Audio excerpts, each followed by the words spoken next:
Və aleykümselam və rahmetullah və bərəkatuhu. Evləndikdən sonra kişinin üzərinə fərzdirmi qadını ev ilə təmin etmək? Çünki evlənib ata ocağına aparıb, orada qayın gəlir, 24 ayından çox qalır, evdə narahatlıq olur. Çünki qadın niqabdadır, ümumi evi paylaşmaq məhrəmiyyət baxımından çətin olur. Qadın kişidən ev tələb edir, kişi pul yığıb ev tikə bilər, amma pul da yığmır. Ayrı evə çıxmağa da razı olmur. Qaynananın da kişi qohumları çox gəlir. Bu və bir sıra səbəblərə görə qadın ayrı yaşamaq istəyir, haqqını tələb edir. Qadın yoldaşına sevdiyinə görə halallıq versə belə kişinin borcudurmu evə təmin etmək və kişinin hansı üsullarla başa salmaq lazımdır ki, öhdəliyini bilsin. Ümumiyyətlə, bəli, əgər kişinin imkanı varsa, kişinin ev ailəsinə, yoldaşına, uşağına ev təmin etmək, bəli, şəri cəhətdən borcudur. Yəni, sadəcə olaraq ona başa salmaq lazımdır ki, yəni, bu ev tək onlara məxsus deyil. Ona görə bura mütəmadi olaraq görürsən ki, qaynananın qohumları gəlir və yaxud da qardaşın öz qardaşı, yəni qadının qayını gələr, onun ailəsi gələr və s.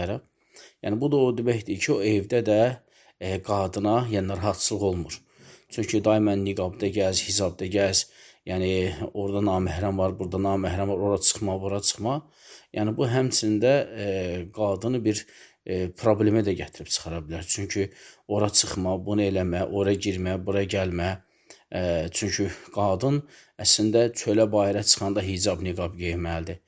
Bu qadın əgər evin içində də niqab, hicabla gəzirsə, yəni bu təbii ki, bir növ belədir, onun haqlarının tapdalanması deməkdir də. Yəni bu açıq-aşkar o deməkdir. Ona görə yaxşı olar ki, yəni kişi qadının bu haqlarını düşünsün, fikirləşsin.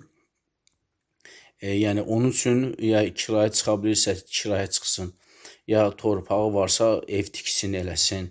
Yəni imkanı varsa bunu hökmən evlə təmin eləsin. Çünki yəni bu cür halda Allah qorusun, yəni ailələrdə məhz boşanmaların səbəbi də elə belə şeylər olur. Çünki qadın da bir insandır, o da istəyir yoldaşın yanında giyinsin, keçinsin. Amma evdə niqab, çöldə niqab, evdə hicab, çöldə hicab, evdə bağlı, qapalı, çöldə qapalı. Yəni belə çıxır ki, qadın bütün həyatı qapalı geyimdə keçəcək. Bu da təbii ki, bir açıq-aşkar yəni qadın hüquqlarının da, yəni müsəlman qadın hüquqlarını da tapdalaması deməkdir. Çünki onun da səlahiyyəti var ki, yəni gözəl göyçək geyinsin, yoldaşına gözəl göyçək görsənsin. Yəni, əgər biz fikir versək ailələrin boşanmalarına, əksər boşanmalar bundan ötürüdür. Yəni, qadın özünü, öz yoldaşını ərz eləyə bilmir və ya da ki, kişi öz yoldaşına sevdiyini səmimi etiraf elə bilmir, yəni səmimi üsullardan istifadə elə bilmir. Ona görə daimən əyibdir, daimən bu sözləri eşidir ki, eləmi ayıbdır, anam var, eləmi ayıbdır, atam var, eləmi ayıbdır, qardaşım var. Yəni, ayıbdır, deyə, axırda yəni, o kasadır, səbir kasası da çatdır. Çünki qadın da bu həyatdan yorulur artıq. Yəni, nə qədər öz yoldaşını sevirsə də sevsin, amma nəticədə etibarilə bu həyat, yəni bu sistem yəni qadını sıxır. Çünki qadın sanki əli qolu qapalı kimi olur. Otaqdan çıxmaq filan kəs gəldi, niqab yeyən filan kəs gəldi, belə eləmə filan kəs gəldi. Orada naməhrəmlər çıxma, burada eləmə. Çünki qadın da tualetə getmək istəyir, yuymaq istəyir, gəzmək istəyir, təmiz havada oturmaq istəyir, balkona çıxmaq istəyir və s. Ona görə yaxşı olar ki, bu bacının yoldaşı qulaq assın, yəni bu dediyimiz cavaba qulaq assın Allahın izni ilə və inşallah imkanı varsa, yəni bacını evlə təmin eləsin. Ya imkanı varsa kirayəyə, imkanı varsa torpaq alsın, ev tiksin və yaxud da ki, əgər iki qardaşlarsa, qoy valideynlərlə danışsınlar, evlərini satıb iki yerə bölsünlər. Yəni bir ev bir qardaşına qalsın, bu da bu qardaşında olsun.